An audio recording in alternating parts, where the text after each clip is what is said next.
নারায়ণগঞ্জ ফতুল্লা থানাধীন চরকাশীপুরে মৃত্যুর সাথে পাঞ্জা লড়ছে কিশোর সিয়াম। জানা যায়, নারায়ণগঞ্জ জেলার ফতুল্লা থানাধীন চরকাশীপুরে চাঁদার দাবি করে না পেয়ে ধারালো অস্ত্র দিয়ে গলায় আঘাত করে হত্যা উদ্দেশ্যে অভিযুক্ত আসামিগণ। আহতের মা জানায় একই এলাকার কিশোর গ্যাং ১ নং আসামি জিসান পিতা ইকবাল, ২ নং আসামি সুমন পিতা অজ্ঞাত এক গ্রুপ কিশোর গ্যাং রয়েছে চরকাশীপুর এলাকায়। তারা যাকে ইচ্ছা তাকেই তার উপর হামলা করে এবং হত্যার চেষ্টা করে। থানায় অভিযোগ করা হলে আসামিগণ এবং তাদের লোকজন বাড়িতে এসে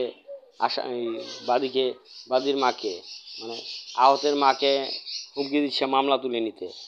এই ব্যাপারে থানা পুলিশে এসআই ওয়াসিম খানের সাথে কথা বললে জানা যায়, তিনি বলেন আসামিদের গ্রেপ্তারের চেষ্টা চলছে।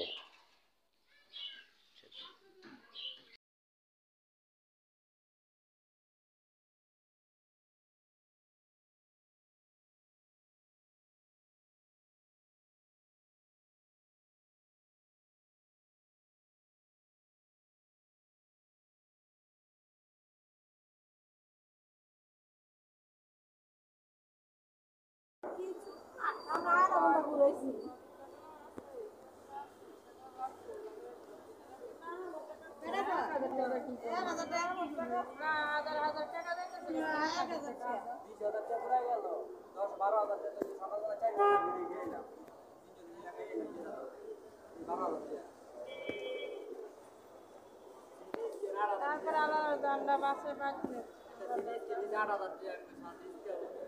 200 টাকা ডিসকাউন্ট কম 200 টাকা আলাদা করে হলো না এই 8000 200 টাকা